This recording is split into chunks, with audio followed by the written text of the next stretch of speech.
اعوذ باللہ من الشیطان الرجیم بسم اللہ الرحمن الرحیم۔ ناظرین محترم السلام علیکم ورحمۃ اللہ وبرکاتہ۔ میں ہوں آپ کا میزبان محمد رئیس احمد اور پیش کیا جا رہا ہے تلاوت قرآن کریم، ترجمہ اور تفسیر پر مشتمل پروگرام پیغام قرآن۔ الحمدللہ 14واں پارہ نصف مکمل ہو چکا ہے اور نصف باقی ہے، اور آج تلاوت کی جائے گی انشاءاللہ 14ویں پارے کی، اور تلاوت قرآن کریم، ترجمہ اور تفسیر انشاءاللہ پیش کی جائے گی۔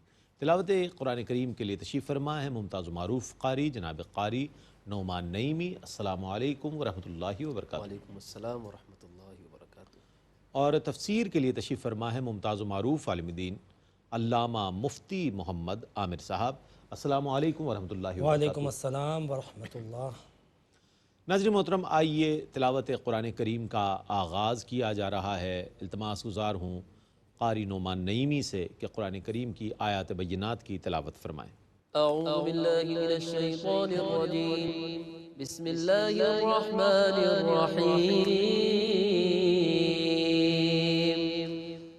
افامن الذین مکروا السیئات ان یخسف اللہ بهم الارض او یأتیهم العذاب من حیث لا یشعرون۔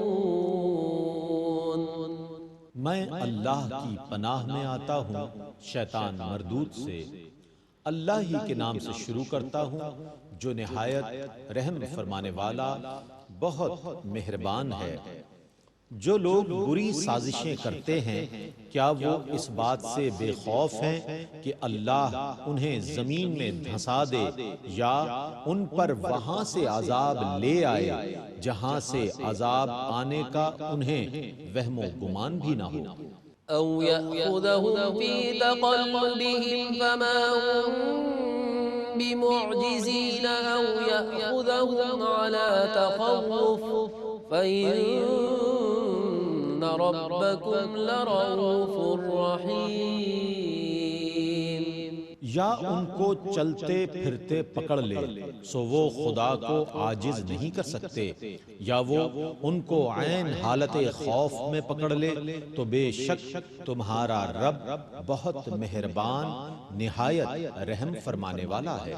اولم يروا الى ما خلق الله من شيء يتفيأ ظلاله عن اليمين والشمائل سجدا لله وهم داخرون۔ کیا انہوں نے یہ نہیں دیکھا کہ اللہ نے جو چیز بھی پیدا کی ہے اس کا سایہ اللہ کو سجدہ کرتے ہوئے دائیں اور بائیں جھکتا ہے، اور اس وقت وہ اللہ کے حضور عاجزی کرتے ہیں۔ وَلِلَّهِ يَسْجُدُ مَا فِي السَّمَاوَاتِ وَمَا فِي الْأَرْضِ مِن دَابَّةٍ وَالْمَلَائِكَةُ وَهُمْ لَا يَسْتَكْبِرُونَ يَخَافُونَ رَبَّهُم مِّن فَوْقِهِمْ وَيَفْعَلُونَ مَا يُؤْمَرُونَ۔ اور جو چیزیں آسمانوں میں ہیں اور جو چیزیں زمینوں میں ہیں، زمین پر چلنے والے اور فرشتے سب اللہ ہی کو سجدہ کرتے ہیں، اور وہ تکبر نہیں کرتے۔ وہ اپنے اوپر اپنے رب کے عذاب سے ڈرتے ہیں، اور وہ وہی کام کرتے ہیں جس کا انہیں حکم دیا جاتا ہے۔ وقال اللہ لا تتخذوا الہین اثنین انما هو الہ واحد فإیایا فارہبون۔ اور اللہ نے فرمایا دو کو عبادت کا مستحق نہ بناؤ، وہ اللہ صرف ایک ہی عبادت کا مستحق ہے، سو مجھ سے ہی ڈرو۔ وَلَهُ مَا فِي السَّمَاوَاتِ وَالْأَرْضِ وَلَهُ الدِّينُ وَاصِبًا أَفَغَيْرَ اللَّهِ تَتَّقُونَ۔ اور جو کچھ آسمانوں اور زمینوں میں ہے سب اسی کی ملکیت ہے اور اسی کی عبادت لازم ہے، کیا تم اللہ کے سوا کسی اور سے ڈرو گے؟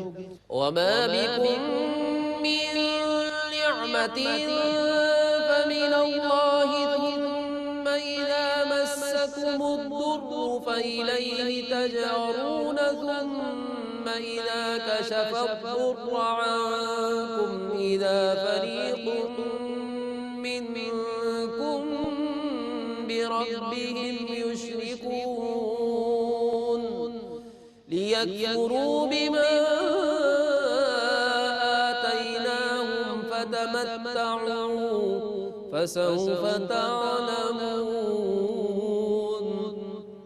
تمہارے پاس جو بھی نعمت ہے وہ اللہ کی طرف سے ہے، پھر جب تمہیں کوئی مصیبت پہنچتی ہے تو تم اسی سے فریاد کرتے ہو، پھر جب وہ تم سے اس مصیبت کو دور کر دیتا ہے تو پھر تم میں سے ایک فریق اپنے رب کے ساتھ شریک بنا لیتا ہے تاکہ وہ ہماری دی ہوئی نعمتوں کی ناشکری کریں، سو تم عارضی فائدہ اٹھا لو، پھر تم ان قریب جان لو گے۔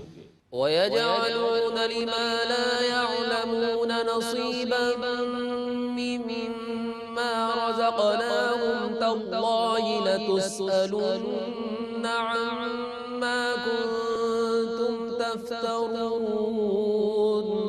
اور وہ ہماری دی ہوئی چیزوں میں سے ان کا حصہ مقرر کرتے ہیں جن کو وہ جانتے ہی نہیں۔ تم جو کچھ افطرا کرتے ہو، اللہ کی قسم تم سے اس کے متعلق ضرور پوچھا جائے گا۔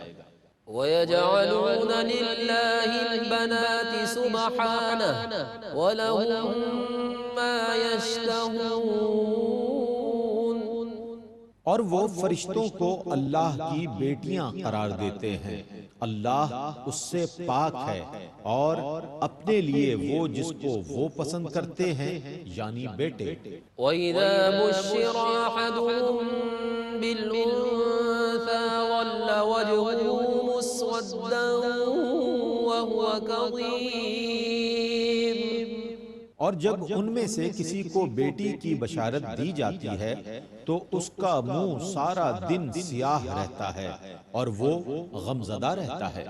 يَتَوَارَىٰ مِنَ الْقَوْمِ مِن سُوءِ مَا بُشِّرَ بِهِ أَيُمْسِكُهُ عَلَىٰ هُونٍ أَمْ يَدُسُّهُ فِي التُّرَابِ أَلَا سَاءَ مَا يَحْكُمُونَ۔ وہ اس بشارت کو برا سمجھنے کی وجہ سے لوگوں سے چھپتا رہتا ہے، وہ سوچتا ہے کہ ذلت کے ساتھ اس کو رکھ لے یا اس کو زندہ زمین میں دبا دے۔ سنو وہ کیسا برا فیصلہ کرتے ہیں۔ لِلَّذِينَ لَا يُؤْمِنُونَ بِالْآخِرَةِ مَثَلُ السَّوْءِ وَلِلَّهِ الْمَثَلُ الْأَعْلَىٰ وَهُوَ الْعَزِيزُ الْحَكِيمُ۔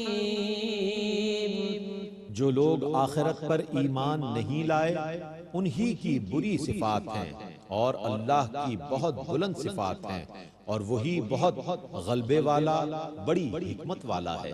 وَلَوْ يُؤَاخِذُ اللَّهُ النَّاسَ بِظُلْمِهِم مَّا تَرَكَ عَلَيْهَا مِن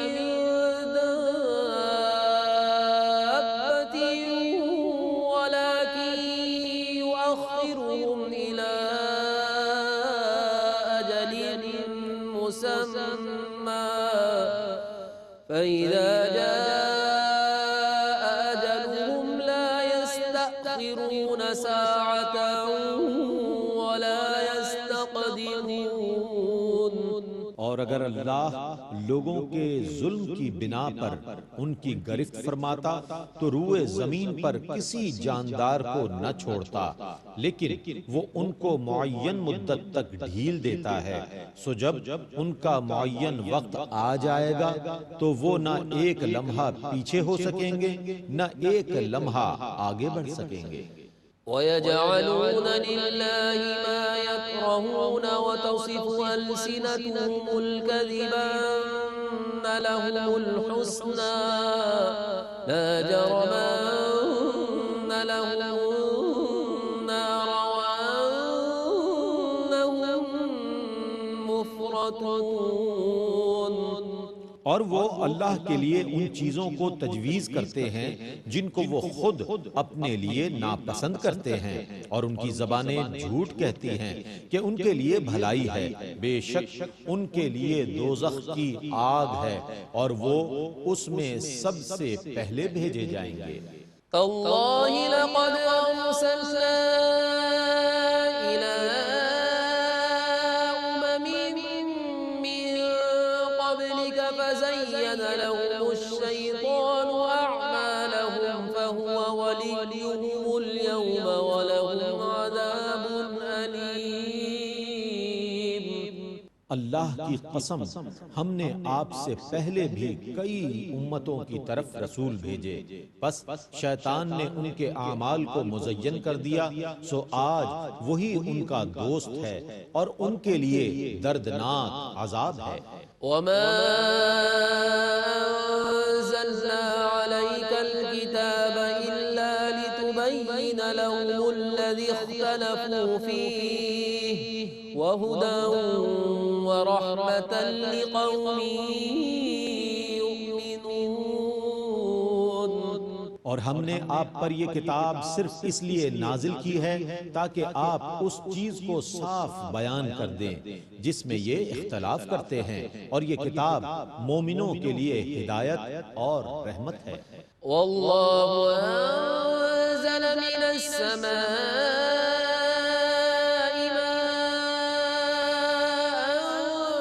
فأحيا به الأرض بعد موتها إن في ذلك لآية لقوم يسمعون۔ اور اللہ نے آسمان سے پانی برسایا، پھر اس پانی سے زمین کو اس کے مردہ ہونے کے بعد زندہ کیا، بے شک اس میں ان لوگوں کے لیے ضرور نشانی ہے جو غور سے سنتے ہیں۔ وَإِنَّ لَكُمْ فِي الْأَنْعَامِ لَعِبْرَةً نُسْقِيكُم مِّمَّا فِي بُطُونِهِ مِن بَيْنِ فَرْثٍ ودم لبنا خالصا سائغا للشاربين۔ اور بے شک مویشیوں میں بھی تمہارے لیے غور کا مقام ہے، ہم تمہیں اس چیز سے پلاتے ہیں جو ان کے پیٹوں میں گوبر اور خون کے درمیان ہے، اور وہ خالص دودھ ہے جو پینے والوں کے لیے خوشگوار ہے۔ وَمِن ثَمَرَاتِ النَّخِيلِ وَالْأَعْنَابِ تَتَّخِذُونَ مِنْهُ سَكَرًا وَرِزْقًا حَسَنًا إِنَّ فِي ذَلِكَ لَآيَةً لِقَوْمٍ يَعْقِلُونَ۔ اور ہم تمہیں کھجوروں اور انگوروں کے پھلوں سے پلاتے ہیں، تم ان سے میٹھے مشروبات تیار کرتے ہو، اور عمدہ رزق، بے شک اس میں عقل والوں کے لیے ضرور نشانی ہے۔ وَأَوْحَى رَبُّكَ إِلَى النَّحْلِ أَنِ اتَّخِذِي مِنَ الْجِبَالِ بُيُوتًا وَمِنَ الشَّجَرِ وَمِمَّا يَعْرِشُونَ۔ اور تیرے رب نے شہد کی مکھی کے دل میں ڈالا کہ وہ پہاڑوں میں اور درختوں میں اور اونچے چھپروں میں گھر بنائے۔ ثم كلي من كل الثمرات فاسلكي سبل ربك ذللا يخرج من بطونها شراب مختلف ألوانه فيه شفاء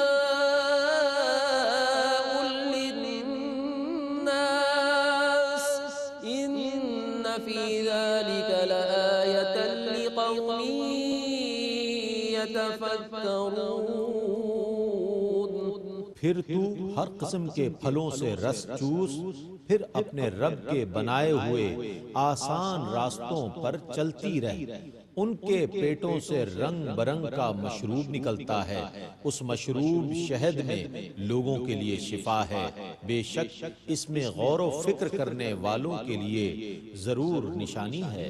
واللہ خلقکم ثم يتوفاکم ومنکم من يرد إلى أرذل العمر لكي لا يعلم بعد علم شيئا إن الله عليم قدير. اور اللہ نے تمہیں پیدا کیا پھر وہی تم کو وفات دے گا اور تم میں سے بعض کو ناکارہ عمر کی طرف لوٹا دیا جاتا ہے تاکہ انجام کار وہ حصول علم کے بعد کچھ بھی نہ جان سکے. بے شک اللہ نہایت علم والا بے حد قدرت والا ہے. والله فضل بعضكم على بعض في الرزق فما الذين فضلوا براد رزقهم على ما ملكت أيمانهم فهم فيه سواء أفبنعمة الله يجحدون. اور اللہ نے تم میں سے بعض کو بعض پر رزق میں فضیلت دی ہے سو جن کو رزق میں فضیلت دی گئی ہے وہ اپنا رزق اپنے ان غلاموں کو دینے والے تو نہیں ہیں جو ان کی ملکیت میں ہیں تاکہ وہ رزق میں برابر ہو جائیں. پس کیا وہ اللہ کی نعمت کا انکار کریں گے؟ والله جعل لكم من أنفسكم أزواجا وجعل لكم من أزواجكم بنين وحفدة ورزقكم من الطيبات أفبالباطل يؤمنون وبنعمة الله هم يكفرون. اور اللہ نے تم میں سے تمہارے لیے بیویاں بنائیں اور تمہارے لیے تمہاری بیویوں سے بیٹے اور پوتے بنائے اور تمہیں پاکیزہ چیزوں سے رزق دیا تو کیا وہ باطل پر ایمان لاتے ہیں اور اللہ کی نعمت کا کفر کرتے ہیں؟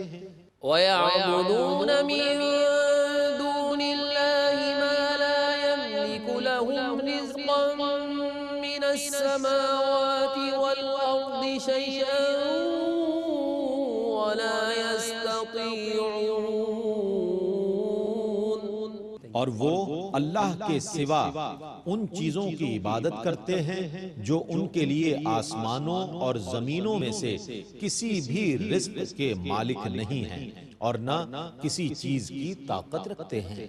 فلا تضربوا لله الأمثال إن الله يعلم وأنتم لا تعلمون.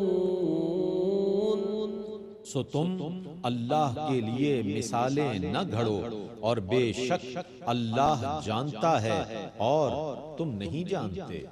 ضرب الله مثلا عبدا مملوكا لا يقدر على شيء ومن رزقناه منا رزقا حسنا فهو ينفق منه سرا وجهرا هل يستوون الحمد لله بل أكثرهم لا يعلمون.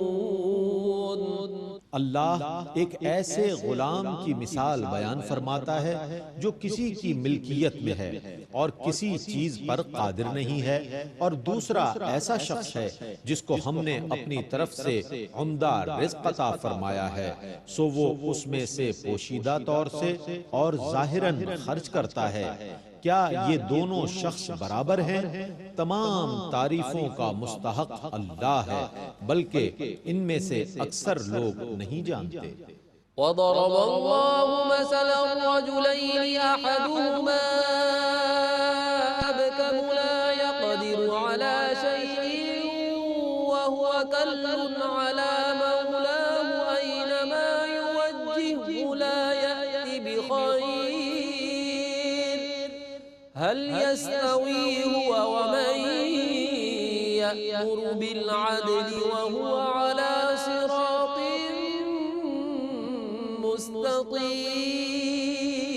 مستقيم. اور اللہ ایک اور مثال بیان فرماتا ہے، دو مرد ہیں، ان میں سے ایک گونگا ہے جو کوئی کام نہیں کر سکتا اور وہ اپنے مالک پر بار ہے، اس کا مالک اسے جہاں بھی بھیجے وہ کوئی خیر کی خبر نہیں لاتا، کیا یہ شخص اس کے برابر ہو جائے گا جو نیکی کا حکم دیتا ہے اور وہ راہ راست پر ہے؟ وَلِلَّهِ غَيْبُ السَّمَاوَاتِ وَالْأَرْضِ وَمَا أَمْرُ السَّاعَةِ إِلَّا كَلَمْحِ الْبَصَرِ أَوْ هُوَ أَقْرَبُ إِنَّ اللَّهَ عَلَى كُلِّ شَيْءٍ قَدِيرٌ۔ اور آسمانوں اور زمینوں کا سب غیب کا علم اللہ ہی کے ساتھ خاص ہے، اور قیامت کا وقوع صرف پلک جھپکنے میں یا اس سے بھی جلد ہوگا، بے شک اللہ ہر چیز پر قادر ہے۔ واللہ اخرجکم من بطون امہاتکم لا تعلمون شیئا وجعل لكم السمع والابصار والافئدہ لعلکم تشکرون۔ اور اللہ نے تم کو تمہاری ماؤں کے پیٹوں سے پیدا کیا، اس وقت تم کچھ بھی نہیں جانتے تھے، اور اس نے تمہارے کان اور تمہاری آنکھیں اور تمہارے دل بنائے تاکہ تم اللہ کا شکر ادا کرو۔ أَلَمْ يَرَوْا إِلَى الطَّيْرِ مُسَخَّرَاتٍ فِي جَوِّ السَّمَاءِ مَا يُمْسِكُهُنَّ إِلَّا اللَّهُ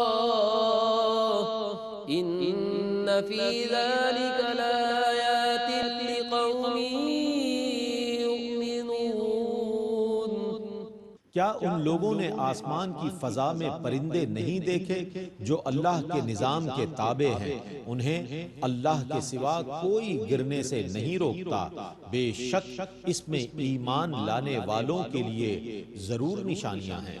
واللہ جعل لکم من بیوتکم سکنا وجعل لکم من جلود الانعام بیوتا تستخفونها يوم ظعنكم ويوم إقامتكم ومن أصوافها وأوبارها وأشعارها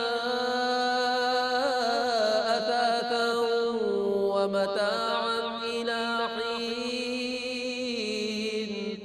اور اللہ نے تمہاری رہائش کے لیے تمہارے گھر بنائے اور تمہارے لیے مویشیوں کی کھالوں سے خیمے بنائے جن کو تم ہلکا پھلکا دیکھ کر سفر کے دن اور اقامت کے دن کام میں لاتے ہو، اور ان مویشیوں کے اون اور پشم اور بالوں سے ایک معین وقت تک فائدہ اٹھانے کے لیے گھریلو چیزیں بناتے ہو۔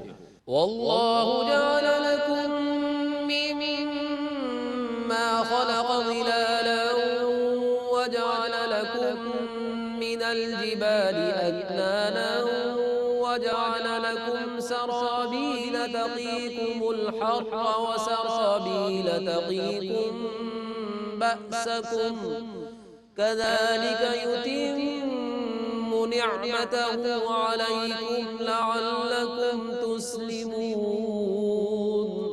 اور اللہ نے اپنی پیدا کی ہوئی چیزوں میں سے تمہارے فائدے کے لیے سایہ دار چیزیں بنائیں، اور اس نے تمہارے لیے پہاڑوں میں محفوظ غار بنائے اور تمہارے لیے ایسے لباس بنائے جو تمہیں گرمی سے بچاتے ہیں، اور ایسے لباس زرہیں بنائے جو تم کو حملوں سے محفوظ رکھتے ہیں۔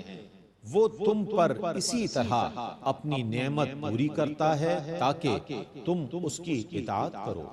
فَإِن تَوَلَّوْا فَإِنَّمَا عَلَيْكَ الْبَلَاغُ الْمُبِينُ يَعْرِفُونَ نِعْمَةَ اللَّهِ ثُمَّ يُنكِرُونَهَا وَأَكْثَرُهُمُ الْكَافِرُونَ۔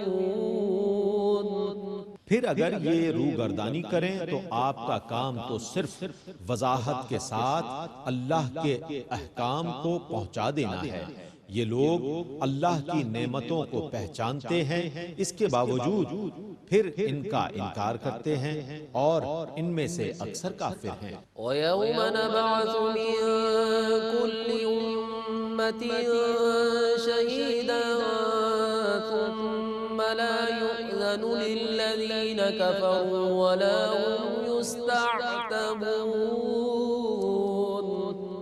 اور جس دن ہم ہر امت سے ایک گواہ پیش کریں گے، پھر کافروں کو بولنے کی اجازت نہیں دی جائے گی اور نہ ان سے عتاب دور کرنے کا مطالبہ کیا جائے گا۔ وَإِذَا رَأَى الَّذِينَ ظَلَمُوا الْعَذَابَ فَلَا يُخَفَّفُ عَنْهُمْ وَلَا هُمْ يُنظَرُونَ۔ اور جب ظالم لوگ عذاب دیکھیں گے تو ان سے نہ عذاب میں تخفیف کی جائے گی اور نہ ان کو مہلت دی جائے گی۔ وَإِذَا رَأَى الَّذِينَ أَشْرَكُوا شُرَكَاءَهُمْ قَالُوا رَبَّنَا هَؤُلَاءِ شُرَكَاؤُنَا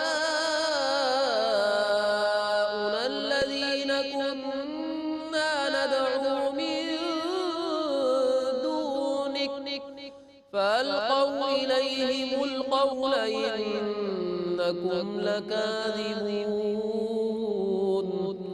اور جب مشرکین اپنے شرکاء کو دیکھیں گے تو کہیں گے کہ اے ہمارے رب، یہ ہیں ہمارے وہ شرکاء جس کی ہم تیرے سوا عبادت کرتے تھے، تو وہ جواب میں کہیں گے کہ بے شک تم ضرور جھوٹے ہو۔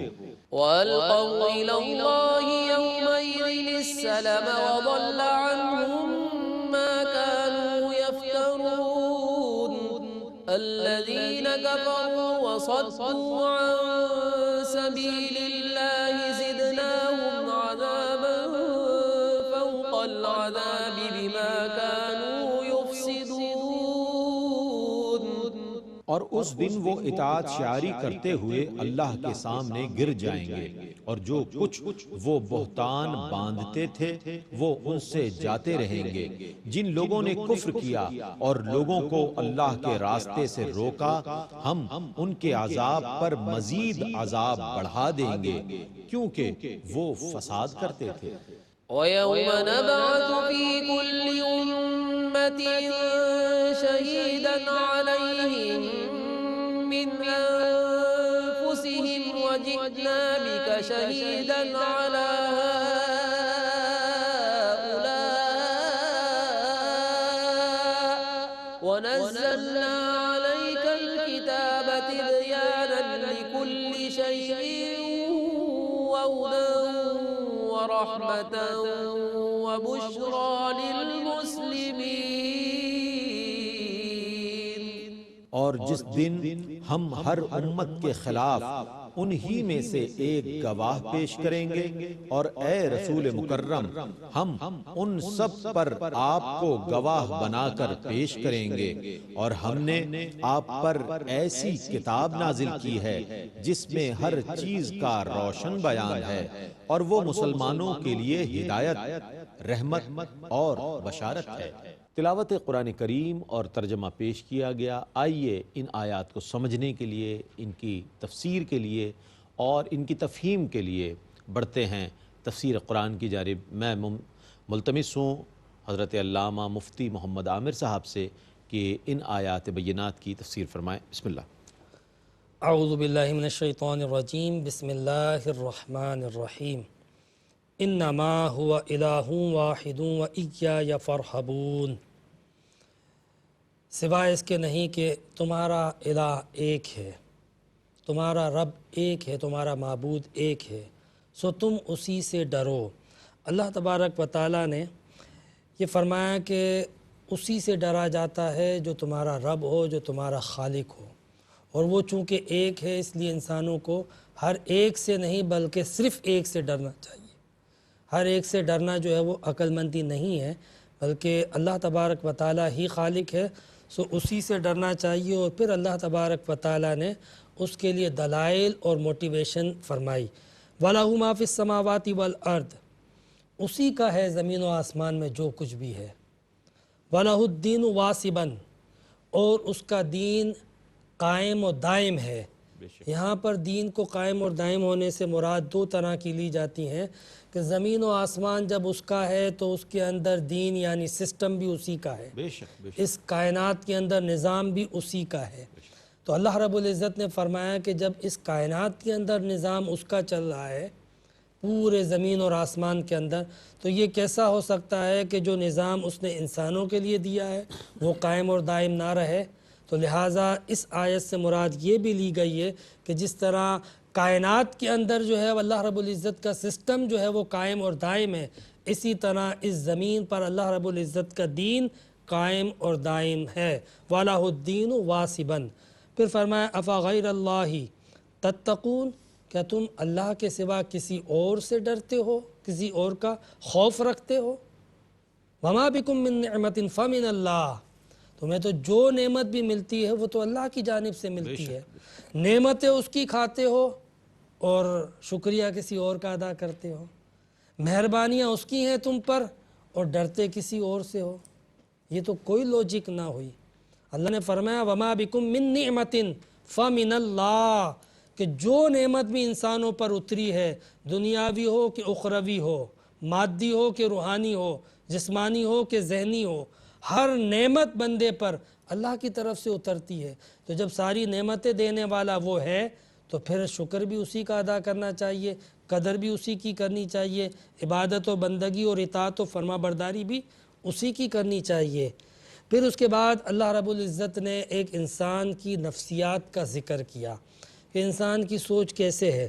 انسان جو ہے اس کی حالت یہ ہے کہ ثم اذا مسکم الضر فالیہ تجأرون، کہ بندے کو جب کوئی پریشانی ہوتی ہے تو بندہ کیا کرتا ہے، اسی کی پناہ میں جاتا ہے۔ کوئی مشکل آتی ہے اللہ کو یاد کرتا ہے، کوئی پریشانی آتی ہے پھر اسے خدا یاد آ جاتا ہے۔ اللہ رب العزت نے فرمایا ثم اذا کشف الضر عنکم اذا فریق منکم بربہم یشرکون، لیکن جب ہم اس پریشانی کو جب بندہ یاد کرتا ہے اور ہم اس پریشانی کو اٹھا دیتے ہیں تو پھر بندہ ہمیں بھلا دیتا ہے، پھر اسے پرواہ نہیں ہوتی ہے۔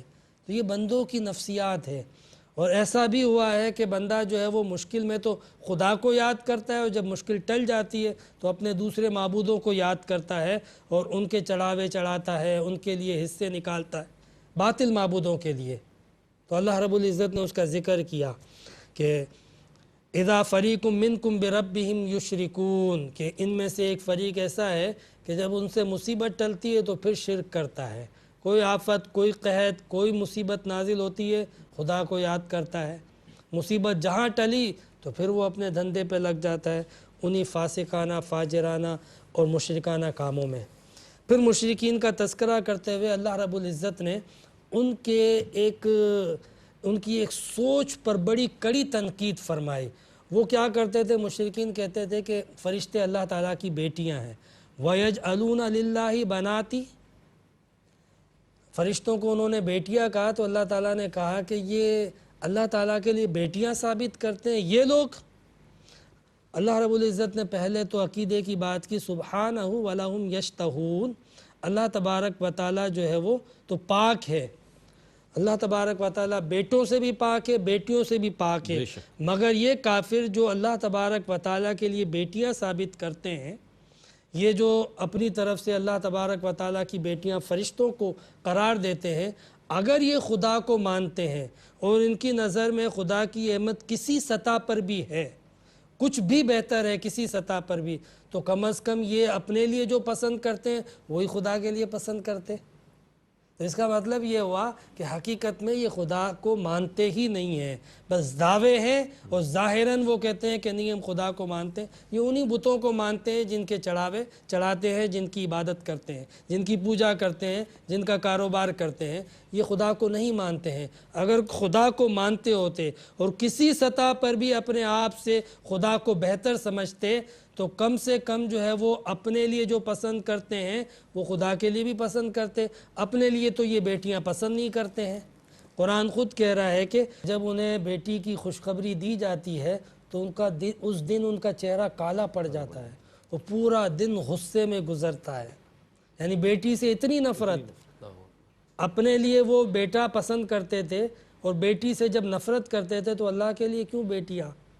تو یہ اللہ رب العزت نے ان کی ایک جو ہے وہ بڑی کڑی جو ہے وہ پکڑ فرمائی، اور اللہ رب العزت نے فرمایا میں تو بیٹے اور بیٹیوں دونوں سے پاک ہوں، بے شک میں تو خالق ہوں، بے شک، نہ میری بیٹیاں ہیں نہ میرے بیٹے ہیں، میرے لیے سب مخلوق ہیں۔ لیکن تم جو اپنے باطل گمان کے مطابق سمجھتے ہو کہ یہ فرشتے جو ہے وہ اللہ تعالیٰ کی اولاد ہے، تو کم سے کم وہ اولاد ہی مانتے جو تم اپنے لیے پسند کرتے ہو۔ تم نے تو وہ اولاد مانی جو اپنے لیے بھی پسند نہیں کرتے ہو۔ تمہارا حال یہ ہے کہ جب تم میں سے کسی کو بیٹی کی خوشخبری دی جاتی تھی تو تمہارے چہرے سیاہ پڑ جاتے تھے اور پورا دن جو ہے وہ غصے میں گزرتا تھا۔ یتوارا من القوم من سوء ما بشر به، اور جس شخص کو بیٹی کی پیدائش کی خوشخبری دی جاتی تھی رئیس بھائی، وہ اپنا منہ چھپاتا پھرتا تھا قوم سے۔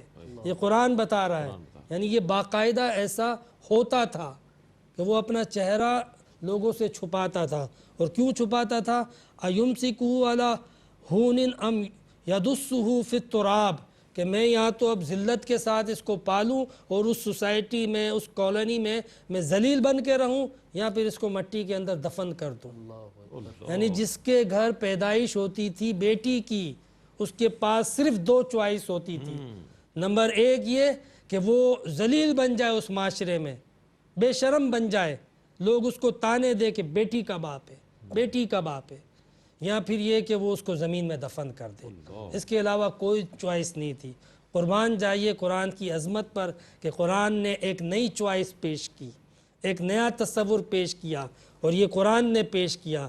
میں کہتا ہوں کہ جتنی بھی خواتین ہیں، عورتیں ہیں، وہ احسان مانیں یہاں پر قرآن کا، کیونکہ ہر خاتون کسی کی بیٹی ہے، بے شک، اور یہ بیٹیوں پر احسان قرآن نے کیا کہ کل تک انسانوں کے پاس تیسری چوائس نہ تھی، لیکن پھر میرے مصطفیٰ نے کہا کہ بیٹی رحمت ہے، بیٹی نعمت ہے، بیٹی جنت کی بشارت ہے، بیٹیوں کی پرورش کرنے والا وہ ایسا ہوگا جنت میں میرے ساتھ بالکل۔ سبحان اللہ سبحان اللہ۔ بیٹیوں کی وجہ سے رزق ملتا ہے، رحمت اترتی ہے اللہ تبارک و تعالیٰ کی۔ تو یہ چوائس کس نے دی؟ یہ قرآن نے دی چوائس، حالانکہ ان کے پاس کوئی اور چوائس نہ تھی۔ الا ساء ما یحکمون، کہ بہت ہی بڑا حکم وہ لگایا کرتے تھے اپنی اس کمینی سوچ کے ذریعے، کہ وہ جو ہے وہ بیٹیوں کے لیے اس طریقے کا تصور کرتے تھے کہ بس ہمیں جو ہے وہ بیٹا چاہیے، بیٹا ہماری جنگوں میں کام آئے گا، بیٹا ہمارے کاروبار میں کام آئے گا، بیٹا ہمارے لیے جو ہے وہ لڑنے کے لیے، قبضہ کرنے کے لیے ایک طاقت کا ذریعہ بنے گا۔ لیکن انہیں یہ نہیں پتا کہ بیٹی کتنی بڑی طاقت ہے۔ اس معاشرے کے اندر جس طریقے سے بیٹوں کی ضرورت پڑتی ہے، بالکل اسی طرح بیٹیوں کا کردار ہے، بیٹیوں کی اہمیت ہے، بیٹیوں کی عظمت اور ضرورت ہے، اس کا بھی کسی طریقے سے انکار نہیں کیا جا سکتا۔ اور آج وقت نے ثابت بھی کیا اور قرآن کے تصور کو دنیا نے تسلیم بھی کیا۔ اس کے بعد اللہ رب العزت نے اس سورت کا جو سب سے اہم حصہ ہے، یعنی سورہ نحل، تو شہد کی مکھی کے بارے میں فرمایا وَأَوْحَى رَبُّكَ إِلَى النَّحْلِ أَنِ اتَّخِذِي مِنَ الْجِبَالِ بُيُوتًا وَمِنَ الشَّجَرِ وَمِمَّا يَعْرِشُونَ، کہ اللہ رب العزت نے وہی فرمائی شہد کی مکھی کی طرف۔ وہی سے مراد یہاں یہ ہے کہ اللہ رب العزت نے ودیت کر دیا، اس کی شرست میں ڈال دیا، اس کی طبیعت اور نیچر میں ڈال دیا، اس کی طبیعت ثانیہ بنا دی اللہ تبارک و تعالیٰ نے، کہ شہد کی مکھی کی ایک عادت بنا دی کہ وہ اپنے چھتے بنائے پہاڑوں پر، درختوں پر یا بیلوں پر۔ تو آپ دیکھیں کہ شہد کے چھتے اگر دنیا میں کہیں ملیں گے تو وہ ان 3 جگہوں پر ملیں گے، اس کے علاوہ چوتھی جگہ پر نہیں ملے گا۔ تو اس لیے نہیں ملے گا کہ شہد کی مکھی کو بنانے والے نے جو ہدایات دی ہیں، یہ بات وہ کہہ رہا ہے، کیا بات ہے، سبحان اللہ۔ جس نے شہد کی مکھی کو بنایا اور جس نے شہد کی مکھی کو چھتا بنانا سکھایا، اور شہد کی مکھی کو چھتا بنانے کی جس نے ہدایت دی ہے نا، اس نے ان 3 جگہوں کی اس کو ہدایت دی ہے۔ تو اس لیے آپ کو انہی 3 جگہوں پہ شہد کی مکھی کے چھتے نظر آئیں گے۔ اللہ رب العزت نے یہ وحی کی شہد کی مکھی کی طرف۔ پھر اللہ رب العزت نے فرمایا ثم کلی من کل الثمرات، پھر تو ہر پھل میں سے کھا، فسلکی سبل ربک ذللا، اور چل ان راستوں پر جو تیرے لیے تیرے رب نے متعین کیے ہیں۔ یہ شہد کی مکھی کے لیے اللہ تبارک و تعالیٰ نے جو ہے وہ مخصوص راستے متعین کیے ہیں، مخصوص پھول متعین کیے ہیں کہ ان پھولوں کے پاس جانا ہے اور ان میں سے تمہیں رس کو چوسنا ہے اور چوس کے آ کے واپس جو ہے وہ شہد کے چھتے میں جمع کر دینا ہے۔ تو یہ بڑی حیرت انگیز بات ہے کہ اگر ہم شہد کی مکھی کے ایک نظام کو دیکھیں تو آپ کو اندازہ ہوگا کہ ہم تو انسان ہیں جنہیں اللہ نے عقل عطا کی ہے، ہم تو اللہ رب العزت کی تخلیق کا شاہکار ہے۔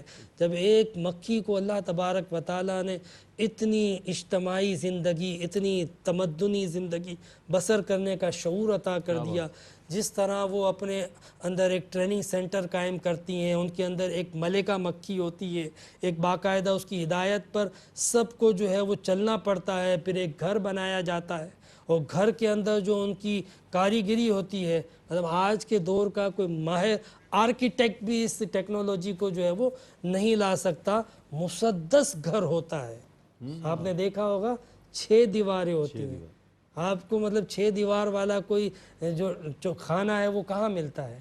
مطلب یہ شہد کی مکھی کو جو اللہ تعالیٰ نے جو ہنر عطا فرمایا، جو فن عطا فرمایا کہ اس کو جو مسدس قسم کا جو مکان بنانے کی صلاحیت عطا کی، سب یکساں ہوتے ہیں، پھر وہ اپنے اندر سے ہی نکلنے والے ایک ویکس کے ذریعے اس کے اوپر پلاسٹر کرتی ہیں اور اس ویکس کے اندر باقاعدہ ایسے کیمیکلز اور ریزز ہوتی ہیں کہ صرف شہد کی مکھی اندر داخل ہو سکتی ہے، کوئی اور داخل ہونے جائے تو وہ اس کے اندر سے ایسے جراثیم اور ریزز نکلتی ہیں کہ وہ انہیں داخل نہ ہونے دیں۔ اور شہد کی مکھی میں سے بھی وہ شہد کی مکھی کہ جو شہد بنانے والی چیزیں ہیں وہ لے کر آئے گی تو داخل ہو سکے گی، اور اگر کوئی اور چیز غلط چیز لے کر آئے گی تو وہ داخل نہیں ہو سکے گی اس گھر کے اندر۔ اس ویکس کے اندر اللہ تعالیٰ نے یہ ایک قدرتی سسٹم رکھا ہے، اس لیے رکھا ہے کہ اندر میں شہد بنے گا، وہ چیز بنے گی جس کے لیے قرآن نے کہا ہے شفا ہے، جس کے لیے قرآن نے کہا ہے شفاء للناس۔ تو اللہ تعالیٰ نے بندوں کے لیے جب کسی چیز کو شفا کے طور پہ، دوا کے طور پہ بنایا تو پھر اس کے لیے کتنے محفوظ انتظام کیے، مطلب میڈیکل پوائنٹ آف ویو سے دیکھیں آپ، حفظان صحت کے تناظر میں آپ دیکھیں کہ کتنا محفوظ انداز سے اللہ رب العزت نے شہد کو بنانے کا انتظام کیا، باقاعدہ اس کے اندر جو ہے وہ ایک ٹریننگ سینٹر قائم کیا، ملکہ مکھی جو ہے اس کو باقاعدہ بنایا گیا جو سب کو ہدایت دیتی ہے، سب کو مینیج کرتی ہے، سب کی ڈیوٹیز لگاتی ہیں، وہ اپنے اپنے وقتوں پر جاتی ہیں، رب کی ان متعین راہوں پر چلتی ہیں جس کا ان کو ذکر کیا گیا ہے، جس کے بارے میں ان کو بتایا گیا ہے، اور پھر ان راہوں پہ جا کے، ان جگہوں پہ جا کے وہ باقاعدہ جو ہے وہ ان رسوں کو چوس کر آتی ہیں۔ پھر کیا ہوتا ہے؟ یخرج من بطونها شراب مختلف الوانہ فیہ شفاء للناس، کہ پھر اس میں سے جو ہے وہ مختلف رنگوں کا مشروب نکلتا ہے۔ آج تک ہم سمجھتے تھے کہ شہد کی مکھی صرف شہد بناتی ہے، لیکن یہاں پہ یہ قرآن کہہ رہا ہے کہ یخرج من بطونها شراب مختلف الوانہ، یہ جمع کا صیغہ ہے کہ اس میں سے مختلف رنگوں کے مشروب نکلتے ہیں۔